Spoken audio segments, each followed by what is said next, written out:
Bad performances always grab more attention than good ones, especially when they come from someone like Mark Messier, who was known for his tough attitude and making things hard for his team. It's tough to bounce back from a rough patch like that. Messier's time with the Vancouver Canucks from 1997 to 2000 is often seen as one of the biggest disappointments in the team's history. After his legendary career in Edmonton and New York, Messier was signed by the Canucks with high hopes. The team was hoping he could be the missing piece to help them reach the promised land of a Stanley Cup, especially since they had a solid mix of veterans and rising stars like Pavel Bure. They were looking for leadership, experience, and a big playoff push. What they got, however, was something far from that.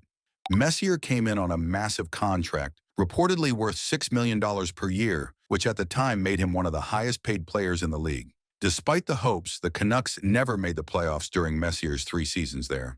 Injuries, struggles with his performance on the ice, and a lack of chemistry with his teammates led to a series of underwhelming seasons. For fans who were hoping to see Messier bring a championship to Vancouver, it felt like a huge letdown.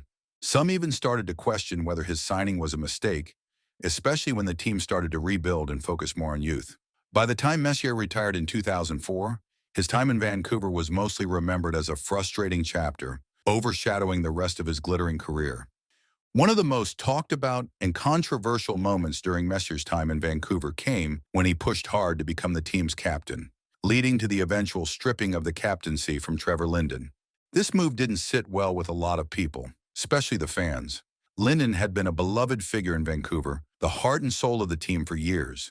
He was the kind of player who was always giving his all on the ice, and fans respected him not just for his talent, but for his leadership and character. So when Messier came in and basically took over as captain, it rubbed a lot of people the wrong way. It wasn't just the fans who were upset. Trevor Linden had been the face of the franchise for a long time, and he had led the team through some tough times. To see the captaincy handed to Messier, a player who had only recently joined the team, created a lot of tension, both in the stands and in the locker room. Messier didn't manage to lead the team to the promised Stanley Cup, and by the time his tenure was over, many fans were still bitter about the captaincy issue. Messier's time on the ice with the Canucks didn't exactly live up to the hype. After signing such a big contract, fans were expecting him to play at the level he had for most of his career, leading by example and putting up big numbers. But instead, his performance fell well short of those expectations. He wasn't the dominant force he had been in his prime, and it became pretty clear that his skills were starting to fade. What really stung, though, was the way some people saw him play, or at times not play. Fans and the media started to notice that Messier wasn't giving it his all every night. There were games where he seemed to float, not engaged, and it looked like he wasn't fully committed to helping the team win. The criticism came hard from both the media and fans. When a player with Messier's resume shows up and doesn't perform, it's not just about the stats, it's about effort. On top of his struggles on the ice, there were also whispers about Messier's relationships with teammates and management, and those rumors didn't help his image in Vancouver. Behind closed doors, it was said that things weren't exactly smooth between him and some of the players. With Messier being such a big personality, used to being the guy in charge, it didn't always mesh well with the other players, especially the younger ones, or those who had been with the Canucks for a while. Some felt like he was too demanding, or that his leadership style didn't fit with the team's culture. There were also rumors that his presence created a bit of tension in the locker room, with players feeling like the spotlight was always on him, and not in a good way. It wasn't just the players who were reportedly having trouble with him. There were even stories that his relationship with management was strained. Years after leaving Vancouver, Messier filed a grievance against the Canucks, asking for more money from his time with the team. This move didn't sit well with fans and only added to the negative perception of him in the city, leaving a sour taste after his already disappointing tenure. When Messier first joined the Edmonton Oilers, he wasn't exactly known for keeping his nose clean. He had a few run-ins with discipline, including a suspension for sucker punching an opponent and even a hit-and-run incident. It was a rough start, but those early mistakes were just part of his tough, fiery nature. In addition to all this drama, Messier's guarantee of a Game 6 win during the 1994 Stanley Cup Finals with the New York Rangers is one of those moments that's etched in hockey history. It was bold, it was brash, and it captured the spirit of Messier perfectly. He told the media his team would win that game, and when they did, with Messier scoring a hat trick, It felt like one of those rare moments where the confidence of a leader can turn into magic. But as legendary as it was, not everyone saw it as a positive. Some critics thought the whole thing was a bit arrogant, especially considering the high stakes. They felt it put way too much pressure on his teammates, making it all about his guarantee rather than the team effort. Moving on to his career, he was born in St. Albert, Alberta, and grew up with a strong hockey influence. His dad, Doug, played for the Portland Buckaroos before coaching Mark in his early years. In 1976, at just 15, Messier surprised everyone, including his dad, by making the junior Spruce Grove Mets. He impressed with 66 points in 57 games.